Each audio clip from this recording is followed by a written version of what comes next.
This episode of Shadiversity is brought to you by my stupendous, awesome, legendary supporters on Patreon. If you'd like to support Shadiversity on Patreon, visit patreon.com/Shadiversity.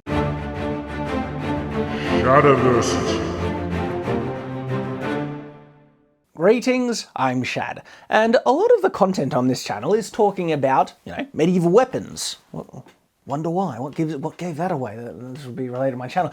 And, other elements related to, medieval things, but also action, fighting, warfare, combat. But of course, my point of reference in figuring out how realistic things are and stuff is, of course, the medieval period, because I love the medieval period. And an interesting topic that I haven't really talked about that also, might not have set in, our understanding of the medieval period as prominently as it should, is the perception of war in the medieval period as we look at it now. War pretty much nowadays is considered a universal evil. War is absolutely terrible.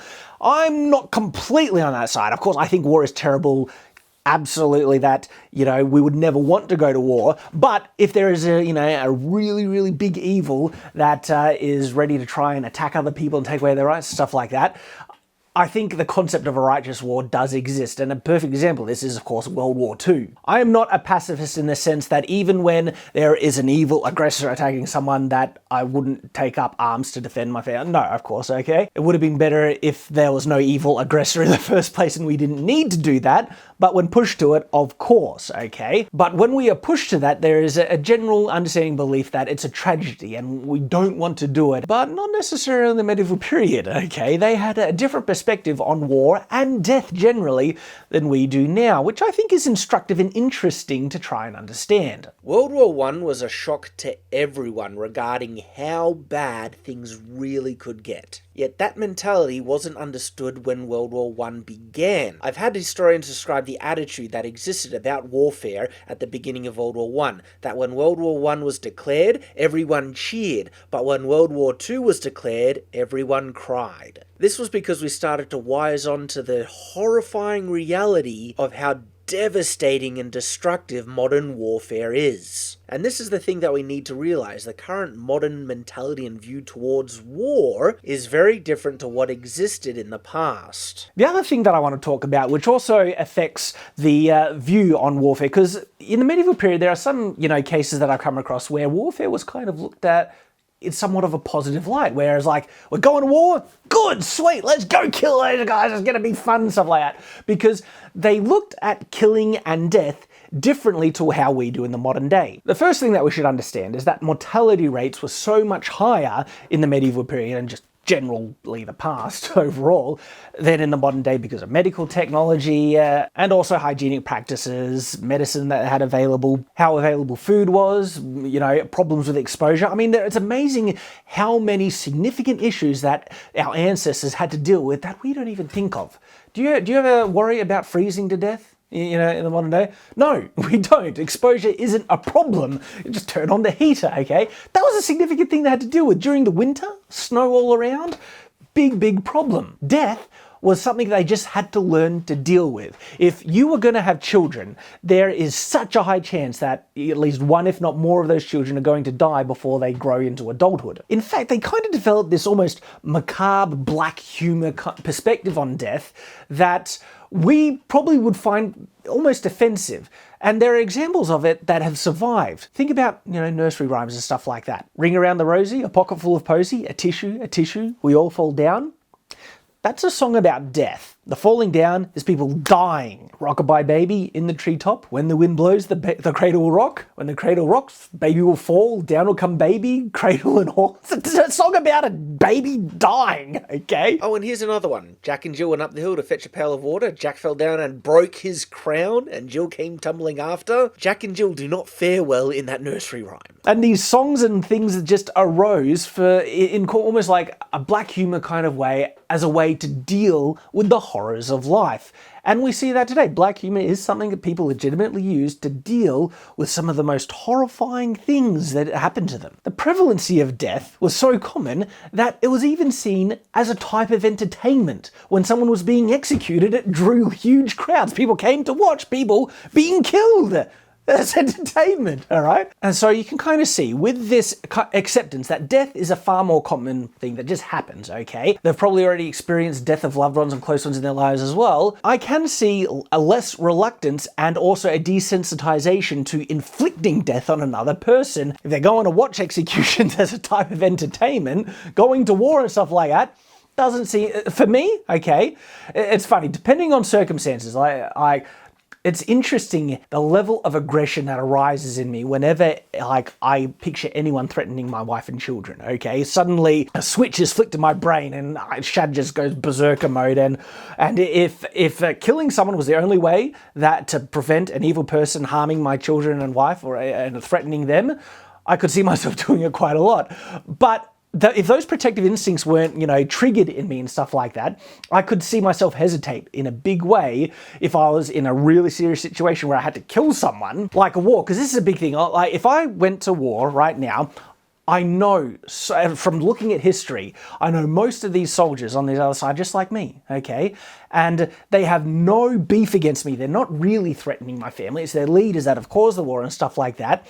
It would be heartbreaking and so difficult for me to knowingly pull the trigger on someone who I know is just like me. I'm not sure I could do it. I've been sensitized in a big way through the modern world to value life, especially since I haven't really been exposed to large amounts of death anyway. I would find it really difficult to kill someone in a war like that. In actual fact, they did studies on World War II that a very large majority of the soldiers in World War II weren't aiming to kill when they were firing at the enemy. They were just shooting randomly, but with enough bullets, a lot of people died anyway because chances are you're going to hit them. But it was only a significant few that actually aimed to kill knowingly in World War II. So that's an interesting thing because World War II does constitute the concept of modern warfare, and already the mentality I feel is starting to shift, especially from the medieval period as opposed to now. Because the simple fact is, if you do something that is difficult enough times, it eventually becomes easy. And so if you've been exposed to death enough times, watching execution, seeing your family die, and stuff like that, it's probably much easier for you to kill someone in a war battle scenario, and not being fazed by the moral conflicts associated with it seems to have been far more prevalent. So warfare overall was sometimes considered a moral good or something that was great. Let's go and do it, and enjoyable. Yes, that's right, enjoyable. Fighting, and especially winning, can be a very exciting and adrenaline-pumping experience, especially if the difficult barrier of desensitizing yourself to violence and death has already been done from a young age, just by the fact of the society that you've been raised in. And then there's the fact that fighting someone in melee combat is a far more engaging and competitive type of warfare than just shooting someone at a distance, which is what much of modern warfare has become. It represented a far greater and more profound test of strength and prowess. Now, I'm not saying that everyone in the medieval period was completely desensitized to violence and capable of killing and, not caring about death or anything like that. I'm just explaining the contrast between this period and the modern day, and what seems to have been the general regard to death and loss of life. Of course, there would have been people who were just as sensitive to the preciousness of modern life as what we do generally see in the modern day, and even though I'll be explaining all the possible ways in which warfare was looked upon positively, of course there were still people who would have despised it. Yet still, the general impression that I've started to garner from studying the medieval period is that the concept of war was never seen as universally evil or bad. It just happened to be a necessary thing that you sometimes had to do, and in some cases was something that people wanted to do and enjoyed. And there's also the potential to get rich from going to war as well. Perhaps you could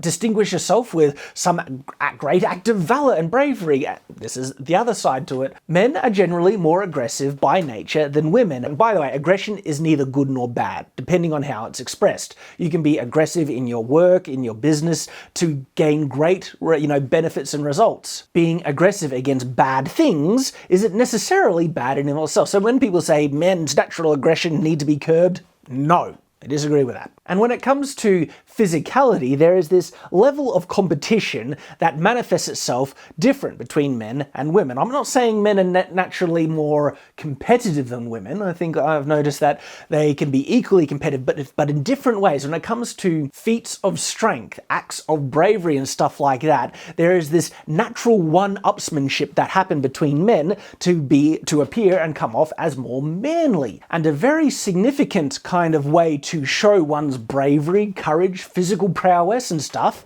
is in war. Especially if that type of warfare was more physical and you had less chance of being killed randomly by a big explosion being lobbed over from a far distance that you couldn't see. And for young men who want to prove themselves to be men, and I experienced this when I was young, and I was interested in joining the army, that like this is a common thing. I'm not saying it's universal amongst all men, I'm saying it's a generality, a common generality. Going off to war can be a very appealing thing for young men for that reason. And if you want to say that society is constructed to try and encourage men to behave that way, I would say it's a bit of both. I think it's a natural manifestation of our own biology, and because it benefits society. Because if you're going to war, you're going to want the people who are most equipped physically to be able to do it, which are generally men. And so you're incentivized then to encourage them on top of their natural inclination to do it as well. Does that mean there hasn't been women historically or in the modern day who are incapable of being effective soldiers? Of course not. Just that there'll be far fewer of those women than there will be men. This is fundamental biology, and it arises sociologically, and we can see signs of that sociological mentality in history in the way in which warfare was regarded. Was warfare always glorious? Of course not. But the worst thing you would want to happen for your society is if you actually need to go to war, or if you're being attacked, and the people who would be most capable to defend that society being unable and ill-prepared to do it. And whoever finds himself in a war does not want to lose it. Ergo, getting a bigger army and getting as many of those ones who are most capable at fighting and winning to actually fight. And so therefore creating a perception that warfare is glorious, exciting, a way to prove one's bravery and strength, is a means to ensure that those who are most capable of fighting in war will be enthusiastic to do so. So we can really see a different perception and even morality surrounding war looking at the past compared to the modern day. And when looking at the modern day, instead of glorifying war per se, rather to encourage people to serve in the military, there is a greater appeal to patriotism and doing one's duty, which I also believe existed in the past. It was just compounded with the glorification of warfare itself. Another aspect to this more positive perspective to warfare in the past, looking at the medieval period, was of course greed. Generally, whenever humans see someone who has more than what we do, we want those things, and it becomes a responsibility on every individual to grow up and overcome those negative impulses. Still, generally, it's very rare for people to love the poor. Rather, in fact, it's far more common for them to hate the rich. And so then if you can dehumanize and vilify those people who have more than you to justify you taking what they have by force, violence and then full-blown war is the natural result for people to try and take what other people have. It's not morally justified, but it's a very common and unfortunate thing about our past and really human nature. War was a means to be able to get great wealth, and for the greedy person, even the person who thinks they are righteous and has rationalized and dehumanized and vilified those people whom they want to get things from, declaring war on someone was able to be seen with a large measure of positivity and indeed excitement. I don't believe this was the motivation behind every single war of the past. I just think it's a significant one that we should acknowledge. And even those countries that were looking to avoid war and were not looking to take, the resources and wealth from other nations for immoral reasons, who were then thrust into war for reasons outside of their control, I do suspect that the potential spoils of war that they would gain if they win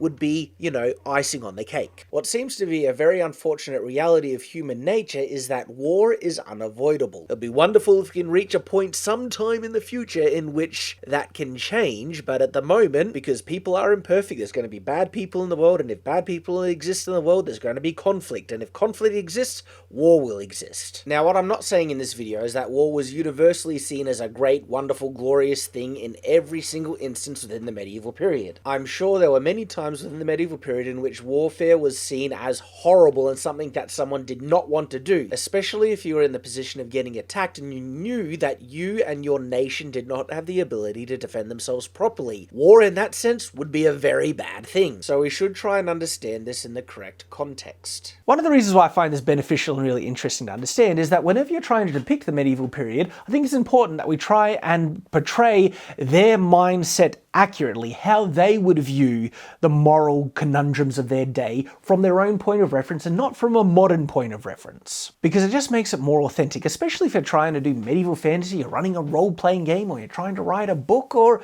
if you're, up the ladder of what you're producing to film, television, video games. It's important to try and understand how people understood things in their own time from their own point of view. Stop imposing our own views and moralities on the past. So there we go. I wanted to share it. Bit of a rambly video, but it's a difficult one to do justice to, and also it's difficult to explain. But still, I hope you've enjoyed and I hope you've learned a thing or two, and of course, I hope to see you again. Until that time, farewell.